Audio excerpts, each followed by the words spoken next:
techniques used under the Bush administration. Liz Cheney says the methods detailed in the memos are not torture. Well, it wasn't torture, Norah, so that's not the right way to lay out the argument. Okay. Everything that was done in this program, as has been laid out and described before, are tactics that our own people go through in SEER training and that our own people have gone through for many years. So it's really does a fundamental disservice to those professionals who are conducting this very effective program and to those people who approved the program in order to keep this nation safe and prevented attacks through the program to call it torture. Joining me now is Lawrence O'Donnell, MSNBC political analyst and frequent contributor to thehuffingtonpost.com, and Jonathan Capehart, an editorial writer with the Washington Post. I know both of you got to listen to that interview that we just had. Lawrence, your reaction? Well, you know, I really regret that I didn't get on the air 10 minutes ago as I was scheduled to, so that I could talk to Liz Cheney about this. Of course, she will only do these appearances, like her father, with the rule that no one who can counter her can possibly be allowed in the frame at the same time. Lawrence, I did not know that you wanted in on that interview, so, I mean, don't, like, sort of lay that out here on the air. Very much so. That you were blocked from doing that. Liz Cheney's never, ever going to allow anyone in the frame with her. And we know that. That's the deal when you book a Cheney on the show. It's unfortunate, though, for the audience. I think it's going to take the rest of the day on MSNBC to dismantle the lies of Liz Cheney that just were spewed out here for a couple of segments. I mean, you listen to this, and you really get the feeling there's something very strange in the water in the Cheney family home. Her notion that it was not torture because this was done to American service personnel is demented. It was done to American service members because it was the kind of torture that they had experienced during the Korean War, and the U.S. military thought maybe we should set up a program where we can try to prepare our soldiers for torture, those who are most likely to endure it. And Liz Cheney, by the way, follows in the family tradition of being very staunch militarists without ever daring to submit themselves to military service. Like her father before her, she has avoided military service, so she's never seen one of these training sessions. There is a statement by David Morris, who submitted himself to this training session. He was in the military. He was a graduate of this program. This is what it is. He said, when I was at the school, I lived like an animal. I was hooded, beaten, starved, stripped naked, and hosed down in the December air until I became hypothermic. At one point, I couldn't speak because I was shivering so hard, thrown into a 3-by-3-foot cage with only a rusted coffee can to urinate in. I was told the worst has yet to come. Now, these people were all were in the military. They were being tortured by their own military. They knew they weren't going to die when they started this, but he became so disoriented. He said he was incarcerated only for a few days, but his mind quickly disintegrated. I became convinced that I was being held in an actual prisoner of war camp. And it gets worse from there. So Liz Cheney, who's never seen that, Liz Cheney, who's never talked to anyone who's gone through it, Dick Cheney, who's never seen it, never submitted himself to military service to be near anything like that, those are the people who are going to come onto these airwaves and tell the American people that that isn't torture, but they dare not describe what actually happened there.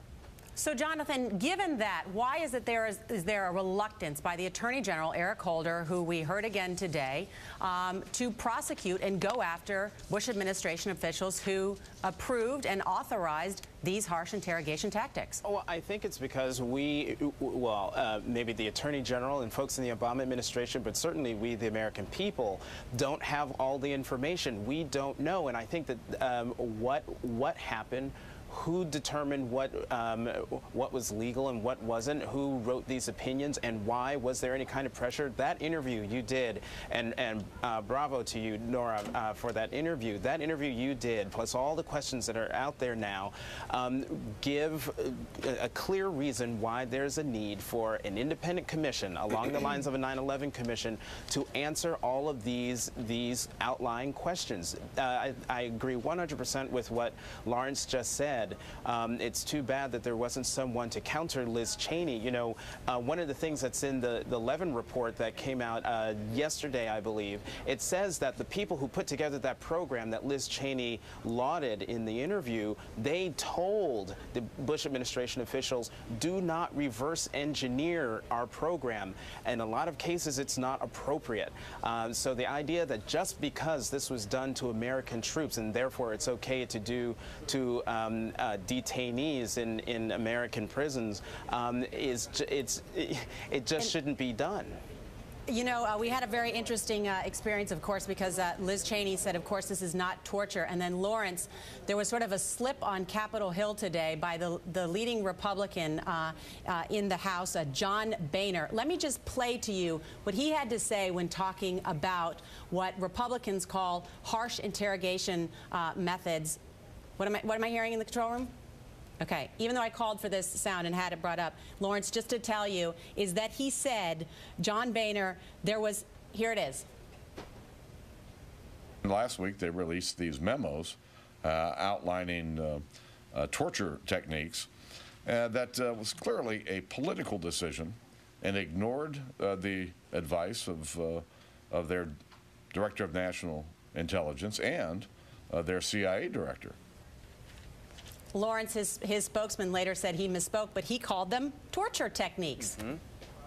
Yeah, well, and also it was a legal decision. They were under a legal obligation to release that memo. You know, the other thing Liz Cheney did today was tell this lie about Liz Cheney about the lie about how we know that torture worked. And you know, one of the funniest lies they tell is the notion that the attack in Los Angeles at the Library Tower was prevented through torture. And they say that it was the torture of Sheikh Mohammed that got us that. The problem with that is the plot was uncovered the year before Sheikh Mohammed was captured. No one is connecting these dots here when these people come on and pretend that they can credibly assert that torture has worked. There is not one instance that they can point to, not one that they can point to where torture has worked. And then, of course, there is that other parenthetical that the head of the National Security Agency said the other day, that even if torture did work, how do we know that we needed that to get the information? But all the cases that they do point to are false. There is not one standing in front of us.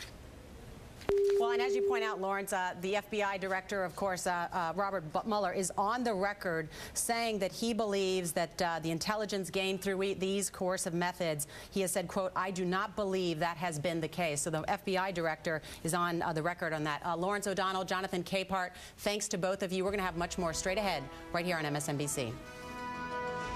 MSNBC Live is brought to you by the